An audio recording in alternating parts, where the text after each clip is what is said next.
নমস্কার ছাত্রছাত্রীরা, চলে এলাম আজকে তোমাদের সামনে আরও একটি অংশ নিয়ে 4th চ্যাপ্টারের, যেখানে আমরা পড়ব ডারউইনিজম বা ডারউইনবাদ। ঠিক আছে, আগের ভিডিওতে আমরা কি দেখেছিলাম না, আগের ভিডিওতে আমরা ল্যামার্কবাদ সম্পর্কে পড়েছি। এই অংশটাতে আমরা পড়ব ডারউইনবাদ সম্পর্কে। ডারউইনবাদ নিয়ে আমরা আলোচনা করব। ডারউইনবাদ কি, ডারউইনের তত্ত্ব কি, ডারউইন কে, কোথা থেকে এলেন, সমস্ত কিছু আমাদের এই ভিডিওতে থাকবে। আর এই পুরো ভিডিওটা ডারউইনবাদকে ডেডিকেট করে তৈরি করা। তো চলো দেরি না করে শুরু করা যাক। আশা করি ল্যামার্কবাদের ভিডিওটা তোমাদের ভালো লেগেছে এবং তোমরা বুঝতে পেরেছো। শুধু ল্যামার্কবাদ কেন, প্রত্যেকটা ভিডিওই তোমরা দেখো। তোমাদের এইটুকু গ্যারেন্টি দিতে পারি যে তোমরা মাধ্যমিকে খুব ভালো নাম্বার করতে পারবে। লাইফ সায়েন্স বিষয়ে তোমাদের আর কোনো ভয় থাকবে না এবং প্রত্যেকটা চ্যাপ্টার তোমাদের কাছে কনসেপচুয়ালি ক্লিয়ার হচ্ছে। এবং প্রত্যেকটা চ্যাপ্টার যদি কনসেপচুয়ালি ক্লিয়ার হয়, তারপর আমরা কি করব, এমসিকিউ সিরিজ করতে পারি এবং এমসিকিউ সলভ করতে থাকলে আমাদের মাধ্যমিক রেজাল্ট কিন্তু ভালো হওয়ার চান্স 100%। ঠিক তো, টার্গেট রাখবে মাধ্যমিকে লাইফ সায়েন্সকে একটা স্কোরিং সাবজেক্ট হিসাবে। তো চলো দেরি না করে শুরু করি। দেখো, ডারউইনবাদ বা ডারউইনিজম যে আমরা যখন পড়বো, তাহলে আমাদের জানতে হবে যে আগে চার্লস ডারউইনকে, চার্লস ডারউইনের প্রতিপাদ্যকে আমরা ডারউইন থিওরি বা ডারউইনবাদ বলে থাকি। চার্লস ডারউইন ইংল্যান্ডের স্ট্রাসবেরি নামে একটা জায়গায় জন্মগ্রহণ করেন এবং সেখানেই থাকতেন। উনি একবার ভ্রমণের জন্য গ্যালাপাগোস নামে একটা দ্বীপপুঞ্জে যান এবং সেই গ্যালাপাগোস দ্বীপপুঞ্জে গিয়ে উনি দেখেন যে কিছু বহিরাগত প্রজাতির আগমনের ফলে কিছু দেশীয় প্রজাতি, সেই এলাকার নির্দিষ্ট এলাকার যে প্রজাতি, সেই প্রজাতির কি হয়ে যাচ্ছে, বিলুপ্তি হয়ে যাচ্ছে। বাইরে থেকে বহিরাগত কিছু প্রজাতি এসে দেশীয় প্রজাতির ক্ষতি করছে। এই জিনিসটা দেখে বা পর্যবেক্ষণ করে উনি ওখান থেকে একটা ধারণায় উপনীত হন এবং এই ধারণার উপর বেস করে উনি এভলিউশনের এক জটিল তত্ত্ব বা থিওরি ওনার on the origin of species by means of natural selection, on the origin of species by means of natural selection, এই একটা বই রচনা করেন, যে বইটায় উনি এভলিউশন থিওরি বর্ণনা করেছেন। আর এই এভলিউশন থিওরিটাকে আমরা ডারউইনের প্রতিপাদ্য বা ডারউইনবাদ বা ডারউইনিজম যাই বলো না কেন এই নামে ডেকে থাকি, যেটা খুবই বিখ্যাত।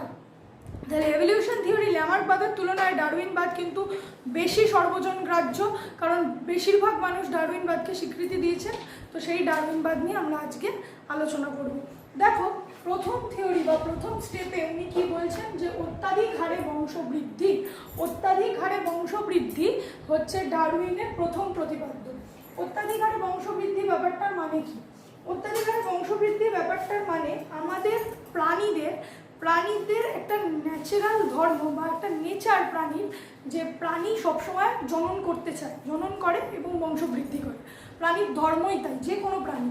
যদি আমরা খেয়াল করে দেখি, আমরা জানি না, হয়তো খেয়াল করে দেখলে জানতে পারবো যে একটা মেয়ে ঝিনুক বা মাতৃ ঝিনুক এক প্রজনন ঋতুতে প্রায় 12 কোটি ডিম্বাণু জন্ম নিক্ষেপ করে। এবং আবার যদি হাতি, 12 বছরে হাতি একটা করে সন্তান প্রসব করে, যদি হাতির সব সন্তান বেঁচে থাকতো, তাহলে কিন্তু আমাদের পৃথিবীতে হাতির সংখ্যা আজকে যা রয়েছে তার তুলনায় অনেক অনেক বেশি হতো। ঠিক আছে, তাহলে আমরা দেখতে পাচ্ছি কি না, অত্যাধিক হারে বংশবৃদ্ধি করাটা হচ্ছে প্রাণীর সহজাত ধর্ম। অত্যাধিক হারে বংশবৃদ্ধি প্রাণীর সহজাত ধর্ম। প্রাণী কিন্তু জ্যামিতিকভাবে বা একটা কনসেপচুয়ালি জনন করে না। দেখো, আমরা সাধারণত পপুলেশনের যদি কথায় আসি, তাহলে দেখতে পাবো, আমি আগেও তোমাদের একটা ভিডিওতে বলেছি যে পপুলেশন বা জনসংখ্যা বৃদ্ধি পৃথিবীতে কিন্তু সমস্ত সমস্যার জন্য দায়ী। পৃথিবীতে যত রকমের সমস্যা আছে সব সমস্যার জন্য দায়ী কিন্তু জনসংখ্যা বৃদ্ধি। কিভাবে? যেমন দেখো, আজকে এই যে পেট্রোল, ডিজেল ইত্যাদি জ্বালানি শেষ হয়ে যাচ্ছে, তার জন্য দায়ী জনসংখ্যা বৃদ্ধি। স্কুল কলেজে ভর্তি, আনএমপ্লয়মেন্ট, এগুলোর জন্যও দায়ী জনসংখ্যা বৃদ্ধি। আচ্ছা, আরও একটা জিনিস কি না, আরও একটা জিনিস হচ্ছে বাসস্থান সমস্যা বা ফ্ল্যাটগুলোর দাম অত্যাধিক হারে বৃদ্ধি পাচ্ছে, সেটার জন্য দায়ী জনসংখ্যা বৃদ্ধি। আজকে এটা মনে করো একটা ফ্যামিলি, এই ফ্যামিলিটা এই বাড়িটায় থাকে, এই রেড কালারের বাড়িটায় থাকে, এই 3 তলা বাড়ি, এই 3 তলা বাড়িটায় একটা ফ্যামিলি থাকে। এইবার জনসংখ্যা এত হারে বৃদ্ধি পাচ্ছে যে মানুষের থাকার অভাব। তখন কি হচ্ছে না, এই ফ্যামিলিটা নিজের বাড়িটা বিক্রি করে দিচ্ছে, কোনো প্রমোটারকে দিয়ে দিচ্ছে। এবার প্রমোটার কি করছে, বাড়িটা ভেঙে এখানে একটা 10 তলা বিল্ডিং তৈরি করছে। আগে এই 3 তলা বাড়িটায় একটা ফ্যামিলি থাকতো, এখন এই 10 তলা ফ্ল্যাটটার প্রত্যেকটা ফ্লোরে না হলেও 3টে করে ফ্যামিলি থাকে। তার মানে এই জায়গাটাতে কতজন লোক বাস করছে। ঠিক আছে, তাও দেখা যাচ্ছে ফ্ল্যাটটার দাম হয়ে যাচ্ছে অনেক হাই রাইজ করছে। কেন হাই রাইজ করছে? কারণ সবাইরই বাসস্থানের প্রয়োজন, সবাই তোমার টাকা ইনকাম করছে, চাইছে যে না আমি এখানে কিনবো, আমি এখানে কিনবো, আমি এখানে কিনবো। তো এইভাবে কি হয়ে যাচ্ছে, জিনিসপত্রের মূল্য বৃদ্ধিও হচ্ছে। তো জনসংখ্যা বৃদ্ধি সমস্ত সমস্যার জন্য দেয়। সেই রকমভাবে ডারউইন বলছে অত্যাধিক হারে বংশবৃদ্ধি করা জীবের সহজাত বৈশিষ্ট্য। ঠিক আছে, এটা জীবের সহজাত বৈশিষ্ট্য, মানে জন্মাই জীব এই বৈশিষ্ট্যটা নিয়ে সহজাত ধর্ম যে অত্যাধিক হারে বংশবৃদ্ধি করবে। আচ্ছা হলো, এবার সীমিত খাদ্য ও বাসস্থান। বাসস্থান ও খাদ্য সীমিত, যেটা বললাম যে পপুলেশন বেড়ে যাচ্ছে কিন্তু খাদ্য সীমিত, বাসস্থানও সীমিত, তাহলে কি হবে? সমস্যা দেখা দেবে। মনে করো আজকে এখানে আমি আছি, তোমরা 5 জন আছো, ধরো কথার কথা বলছি, তাহলে 5 জন আর আমি 6 জন। আমি এখানে নিয়ে এলাম 4 টুকরো পিৎজা, তাহলে 4 টুকরো পিৎজা নিয়ে 6 জনের মধ্যে মারামারি লেগে যাবে। তার মানে খাদ্য কম, পপুলেশন বেশি, খাদ্য কম, পপুলেশন বেশি। তাহলে সেই রকমই ঘটনাটা এখানে ঘটছে, যে সীমিত খাদ্য আর বাসস্থান, মানে বাসস্থানও সীমিত, খাদ্যও সীমিত, অথচ জীবের সহজাত ধর্ম হচ্ছে কি অত্যাধিক হারে বংশবৃদ্ধি করা। তার জন্য কি তৈরি হচ্ছে? প্রতিযোগিতা তৈরি হচ্ছে। দেখবে আমরা ছোট থেকে দেখে আসছি যে তোমায় ফার্স্ট হতে হবে, তোমায় সেকেন্ড হতে হবে, বা তোমায় এই করতে হবে, ওই করতে হবে, মানে জন্মে থেকে তুমি কিসের মধ্যে দিয়ে যাচ্ছ? একটা প্রতিযোগিতা। Life is a race. 3 idiots এর ফার্স্ট ডায়লগ, যে লাইফ ইজ এ রেস, তোমাকে দৌড়াতে হবে, না দৌড়াতে পারলে পিছনের জন্য এসে তোমায় কুচলে মেরে দিয়ে চলে যাবে। তো যাই হোক, এই প্রতিযোগিতার মধ্যে দিয়ে আমরা কিন্তু শুধু আমাদের লেখাপড়া বা চাকরি বাকরি শুধু এই জায়গায় কিন্তু সীমাবদ্ধ নেই। পৃথিবীর আদিম যুগ থেকে যখন মানুষ শিকার করতে শুরু করেছে, সেই সময় মানুষ যদি একটা হরিণ শিকার করতো চারপাশ থেকে, সেই হরিণটার জন্য কিন্তু অনেক মানুষের মধ্যে খাদ্য নিয়ে কি হচ্ছে? প্রতিযোগিতা হচ্ছে যে কে বেশিরভাগ অংশটা খেতে পারবে। ঠিক, তো যখনই অত্যাধিক হারে বংশবৃদ্ধি হবে আর জনসংখ্যা অত্যাধিক বেশি, তার মানে এবং খাদ্য এবং বাসস্থান লিমিটেড, সীমিত, যে কোনো জিনিস পৃথিবীতে যেটা লিমিটেড এবং সেটার প্রাপক সংখ্যা অনেক বেশি, তখনই তাদের মধ্যে শুরু হবে প্রতিযোগিতা। এইবার এই প্রতিযোগিতাটা হচ্ছে অস্তিত্বের জন্য জীবন সংগ্রাম, যেটাকে আমরা নাম দিচ্ছি অস্তিত্বের জন্য জীবন সংগ্রাম, মানে টিকে থাকার জন্য জীবন সংগ্রাম। জীবন সংগ্রাম 3 রকমের হতে পারে। একটা প্রাকৃতিক জীবন সংগ্রাম, একটা অন্তঃপ্রজাতি জীবন সংগ্রাম, একটা আন্তঃপ্রজাতি জীবন সংগ্রাম। তিনটেই কিন্তু খুব ইম্পর্টেন্ট। এবার তিনটেই উদাহরণ দিয়ে তোমাকে পড়তে হবে। তোমাকে এখান থেকে অনেক এমসিকিউ দেবে, অনেক ধরনের প্রতিযোগিতা বা অনেক ধরনের কম্পিটিশন দিয়ে দেবে, দিয়ে বলবে যে নিচের কোনটি অন্তঃপ্রজাতি সংগ্রাম বা নিচের কোনটি আন্তঃপ্রজাতি সংগ্রাম। তোমাকে সঠিক উত্তরটা ঠিক করতে হবে। এবার দেখো বলি, প্রাকৃতিক জীবন সংগ্রাম কি? প্রকৃতি, সাইক্লোন, ঝড়, বৃষ্টি, দাবানল, অগ্নুৎপাত, এই সব কারণ, মেঘ ভাঙা বৃষ্টি, হড়পা বান, অনেক কিছুই আছে। এই সমস্ত কিছুর সঙ্গে সারভাইভ করে, প্রকৃতির সঙ্গে লড়াই করে টিকে থাকাটাকে আমরা বলছি প্রাকৃতিক সংগ্রাম, মানে প্রকৃতির সঙ্গে সংগ্রাম করে বেঁচে থাকা। সেই ঘটনাটা হচ্ছে প্রাকৃতিক সংগ্রাম। এটা হচ্ছে অস্তিত্বের জন্য জীবন সংগ্রাম। আজকে তুমি মনে করো যে হঠাৎ করে সাইক্লোন চলে এলে আমরা দেখতে পাই যে এই যে অনেক হলো আমফান, নাই সেই হেনা তেনা, তো তখন কি বলা হয় সরকার থেকে, যে না উপকূলবর্তী এলাকা দীঘা, পুরী, আরও যা যা আছে, ফ্রেজারগঞ্জ টঞ্জ, এইসব জায়গায় কি করা হয় না, উপকূলের বাসিন্দাদের সেফটির জন্য ভিতর দিকে কোনো স্থানে, মানে উপকূল থেকে সরিয়ে অন্য স্থানে স্থানান্তরিত করে দেওয়া হচ্ছে।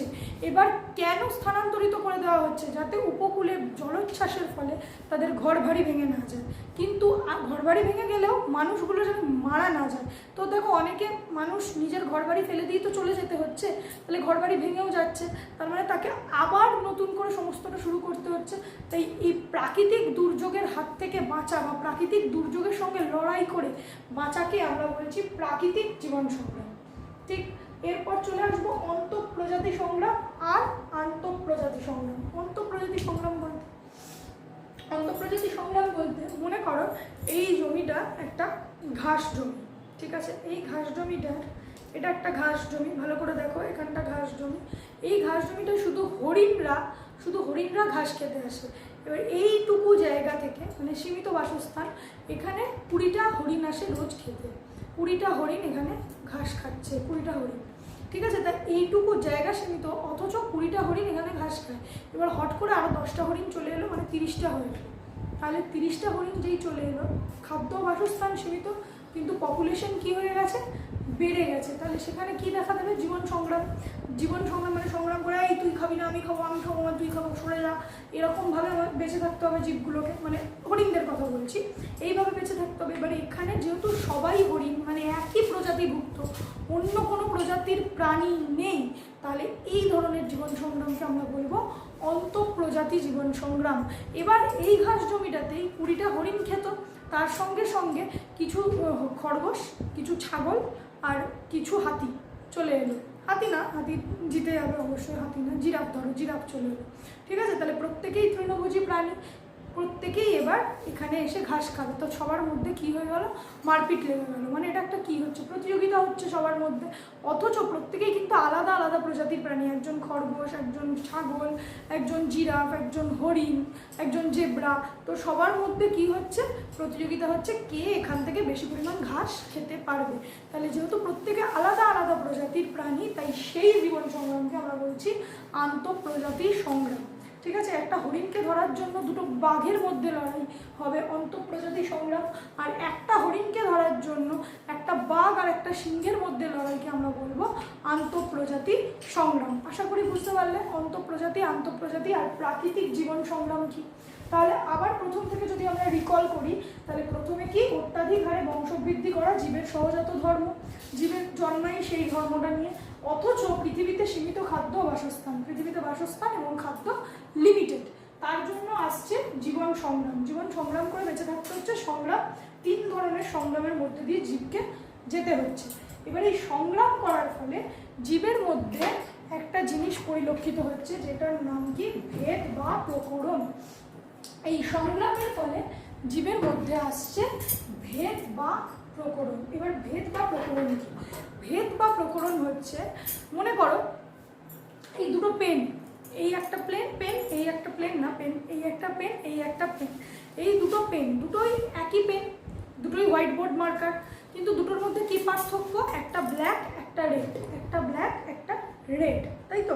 তাহলে এই পার্থক্যটার জন্য আমরা চিনে নিতে পারছি যে কোনটা রেড কালার, কোনটা ব্ল্যাক কালার, দুটোর মধ্যে একটা পার্থক্য রয়েছে। তাহলে সেটাকেই আমরা বলছি ভেদ বা প্রকরণ। ভেদ বা প্রকরণ মানে কি, দুটো প্রজাতির জীব বা দুটো বস্তুর মধ্যে যে পার্থক্যটা দুজনকে আলাদা করে দেয়, যে এই ও তাই, তাহলে এই পার্থক্যটাকে যেটা আলাদা করে দিচ্ছে সেটাকে আমরা বলছি ভেদ বা প্রকরণ। এবার যে ধরো এই অস্তিত্বের জন্য জীবন সংগ্রাম বেশি করবে, যে জীবন সংগ্রামের মধ্যে দিয়ে বেশি যাবে, সে তত বেশি কি হবে, পাওয়ারফুল হবে। সরি, যে যত বেশি জীবন সংগ্রামের মধ্যে দিয়ে যাচ্ছে সে তত বেশি কি হচ্ছে, পাওয়ারফুল হচ্ছে। যেমন মনে করো তোমাদের ক্লাসে ধরো 60খানা ছেলে বা 60খানা মেয়ে রয়েছে, এবার তার মধ্যে 10 জন খুব প্র্যাকটিস করছে, খুব অঙ্ক প্র্যাকটিস করছে, খুব টেস্ট পেপার সলভ করছে, খুব ভালো ক্লাসে রেসপন্স করছে, তাহলে তারা কি হবে, ফার্স্ট হবে, মানে ফার্স্ট 10 জন হবে বা তারা এগিয়ে যাবে।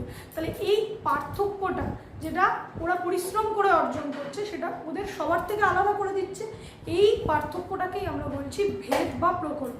সেই রকম যারা, যে সকল প্রাণী জীবন সংগ্রামের মধ্যে দিয়ে বেশি বেশি যাচ্ছে, তাদের মধ্যে একটা পার্থক্য বা ভেদ আসছে, যেটাই হচ্ছে ভেদ বা প্রকরণ। ওকে, clear?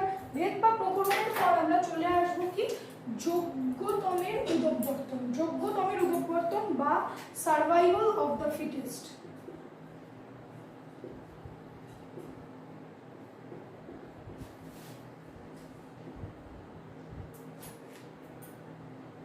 Survival of the fittest. Survival of the fittest কথাটা মানে কি, যে ফিট হবে সে সার্ভাইভ করবে, যে ফিট না সে সার্ভাইভ করবে না। তাহলে ফিটেস্ট আর সার্ভাইভ করবে তার মানে কি, যে ফিট হবে, যে খুব ফিট বডি, মানে যে ধরো আজকে পুলিশের পরীক্ষায় যে ধরো খুব প্র্যাকটিস করেছে, যে ধরো খুব ট্রেন্ড বা যে জিম করছে, রোজকার দৌড়াচ্ছে, তাহলে সে ফিট বেশি, তাহলে সেই প্রতিযোগিতায় জয়ী হবে। তাহলে সেই রকম যে সার্ভাইভ করবে, যে টিকে থাকবে, সেই জিতবে। এটাকেই আমরা বলছি যোগ্যতমের উদবর্তন, মানে যে যোগ্য হবে সেই আপার ক্লাসে যাবে। তাই যোগ্যতমের উদবর্তন বা সার্ভাইভাল অফ দ্য ফিটেস্ট, মানে ভেদ বা প্রকরণ যার মধ্যে অনুকূল ভেদ আসবে। অনুকূল ভেদ মানে যে ভালো, যার মধ্যে একটা ভালো পার্থক্য প্রকরণ আসবে, যেই ভালো পার্থক্যটা তাকে সবার থেকে আলাদা করে দেবে, সেই কিন্তু জয়ী হবে, সেই কিন্তু জয়ী হবে। ধরো আমি আমার কথা বলছি, যে আমি আছি, আরও অনেকে আছে তোমাদের একইভাবে লাইফ সায়েন্সই পড়াচ্ছে। এবার যে সব থেকে বেশি ভালো পড়াবে তাকে তোমরা বেশি ভালোবাসবে, বা তাকে তোমরা অ্যাজ আ টিচার হিসেবে তোমরা বেছে নেবে। সব টিচাররাই ভালো, তাও বলছি কয়েকজনের মধ্যে ধরো পড়াচ্ছি আমি, আরও 2-3 জন রয়েছেন। এবার তার মধ্যে যে সবচেয়ে ভালো পড়াবে সেই হবে কি বেস্ট। তাহলে বেস্ট যে, তাকেই আমরা বলছি সার্ভাইভাল অফ দ্য ফিটেস্ট। যে ভালো বা যে যোগ্য তার উন্নতি হবে বা যোগ্যতমের উদবর্তন ঘটবে, সেটাকে আমরা বলবো সার্ভাইভাল অফ দ্য ফিটেস্ট। তো হলো অনুকূল ভেদ সমন্বিত জীব, তার যোগ্যতমের উদবর্তন হলো বা সার্ভাইভাল অফ দ্য ফিটেস্ট হলো। এবার আসবে প্রাকৃতিক নির্বাচন, যেটাকে আমরা বলছি ন্যাচারাল সিলেকশন। ন্যাচারাল সিলেকশন, ঠিক আছে, যাকে আমরা বলবো কি সার্ভাইভাল অফ দ্য ফিটেস্টের পর ন্যাচারাল সিলেকশন। যে যোগ্য হবে তাকেই প্রকৃতি বেছে নেবে, যে যোগ্য হবে প্রকৃতি তাকেই বেছে নেবে। ইউনিভার্স এই ইউনিভার্সে কিন্তু যে যোগ্য হয় তাকেই বেছে নেয় সবাই। দেখো এখানে একটা কথা বলি, ধরো শাহরুখ খান একজন এমনি একটা ছেলে ছিল, সে অনেক সার্ভাইভ করে স্ট্রাগল করে আজকে কিং খান আমরা বলি তো, বলিউডের কিং। তাহলে তো একদিনে হয়নি, সে অনেক স্ট্রাগলের মধ্যে দিয়ে গেছে। তাহলে স্ট্রাগলটাকে আমরা ধরতে পারি হচ্ছে জীবন সংগ্রাম। এই জীবন সংগ্রামের মধ্যে দিয়ে যাওয়ার ফলে তার কি হয়েছে, অভিনয় ক্ষমতা বা দক্ষতা আরও ভালো হয়েছে। সেই দক্ষতা ভালো হওয়াটাকে আমরা ধরবো ভেদ বা প্রকরণ যেই এলো, তাই সবার থেকে তাকে আলাদা করে দেওয়া হলো যে শাহরুখ খান। সবাই শাহরুখ খান না, সবাই শাহরুখ খান হওয়ার চেষ্টা করে, কিন্তু শাহরুখ খান একজনই। তাহলে সেই ভেদ বা প্রকরণটা অনুকূল ভেদ ছিল, তার ফলে সে যোগ্যতম বলেই তাকে প্রকৃতি বেছে নিয়েছে, মানে প্রাকৃতিক সিলেকশন হয়েছে, এবং সে কি হয়েছে না টপে গেছে একদম, যে কিং পজিশনে চলে গেছে। তো হলো ন্যাচারাল সিলেকশন। সালমান খানের ফ্যানদের কাছে যাই হোক, তারপর আসবে নতুন প্রজাতির উৎপত্তি। এবারে যখনই তোমার এই এতগুলো ধাপের মধ্যে দিয়ে একটা জীব যাচ্ছে, এতগুলো ধাপের মধ্যে দিয়ে কি না, অত্যাধিক হারে বংশবৃদ্ধি, যেটা জীবের সহজাত ধর্ম। অত্যাধিক হারে বংশবৃদ্ধির ফলে হচ্ছে সীমিত খাদ্য বাসস্থান, অত্যাধিক হারে বংশবৃদ্ধি হচ্ছে, তার জন্য আসছে জীবন সংগ্রাম। দেখো তোমরা বলবে ম্যাম বারবার কেন পিছন থেকে রিকল করে সামারি করে পড়াচ্ছেন? কেন পড়াচ্ছি, যাতে তোমাদের বুঝতে সুবিধা হয়, আর এই জিনিসটা মাথার মধ্যে থাকে যে প্রত্যেকটা স্টেপ কিন্তু একটার সাথে লিঙ্কড। মানে অত্যাধিক হারে বংশবৃদ্ধি হচ্ছে এবং বাসস্থান খাদ্য সীমিত বলেই কিন্তু সংগ্রামটা আসছে। সংগ্রামের ফলেই কিন্তু ভেদ বা প্রকরণ দেখা দিচ্ছে, এবং ভেদ বা প্রকরণই তাকে যোগ্য হতে সহায়তা করছে। আর যেহেতু সে যোগ্য, তাই প্রকৃতি কিন্তু তাকে বেছে নিচ্ছে বা ন্যাচারাল সিলেকশন হচ্ছে। আর এই ন্যাচারাল সিলেকশন কেন হচ্ছে? কারণ সে নতুন প্রজাতির উৎপত্তি হচ্ছে, তার মধ্যে দিয়ে নতুন প্রজাতির উৎপত্তি হচ্ছে। ঠিক আছে, তো এই পুরোটাকে আমরা বলবো ডারউইনবাদ, যেটা কোন বইতে লেখা আছে? On the origin of species by means of natural selection. আর এই পুরো থিওরিটা চার্লস ডারউইন দিয়েছিল, যেটাকে আমরা বলছি ডারউইনবাদ বা ডারউইনিজম। ঠিক আছে, তো এই ডারউইনবাদের সপক্ষে আর বিপক্ষে কিছু প্রমাণ করতে হবে, যেরকম আমরা আগের দিন ল্যামার্কবাদে পড়েছিলাম। তো পড়বো, বিপক্ষে প্রমাণটা আগে পড়বো। দেখো ডারউইন যে তত্ত্বটা দিয়েছিলেন না, এই তত্ত্বটায় অনেক ভুল আছে বলে ধরা হয় পরবর্তীকালে। ভুল বলতে ভুল কিছু না, উনি সঠিকভাবে বিষয়টাকে আরও বিশ্লেষণ করে ব্যাখ্যা করতে পারেননি। উনি যেমন মিউটেশন তত্ত্বকে, এই যে থিওরি অফ মিউটেশন যেটা লেখা আছে এখানে, এই মিউটেশন থিওরিকে উনি বলেছিলেন প্রকৃতির খেলা। মিউটেশন তত্ত্বকে সঠিকভাবে উনি ব্যাখ্যা দেননি, যেটা আমরা পরবর্তীকালে দেখতে পাবো ওয়াইসম্যান, দ্য ব্রিশ, হ্যালডেন, এনারা ওনাদের থিওরিতে একটু রিফর্ম করে ডারউইনবাদকে নিয়ে আসছেন। ডারউইনবাদকে একটু রিফর্ম করে, একটু কিছু চেঞ্জেস করে, আরও কিছু অ্যাড করে, পরবর্তী আবিষ্কার হয়েছে সেগুলোকে দিয়ে অ্যাড করে নতুন একটা থিওরি আনছেন, যেটাকে আমরা বলছি নয়া ডারউইনবাদ। ঠিক আছে, তো এই নয়া ডারউইনবাদের মধ্যে আমরা কাদের নাম পাই? Wiseman, the ব্রিশ R Haldane. এখানে একটা জিনিস মনে রাখবে, এই নয়া ডারউইনবাদে যে হুগো দ্য ব্রিশ, এই যে হুগো দ্য ব্রিশ, একে কিন্তু ফাদার অফ মিউটেশন বলা হয়।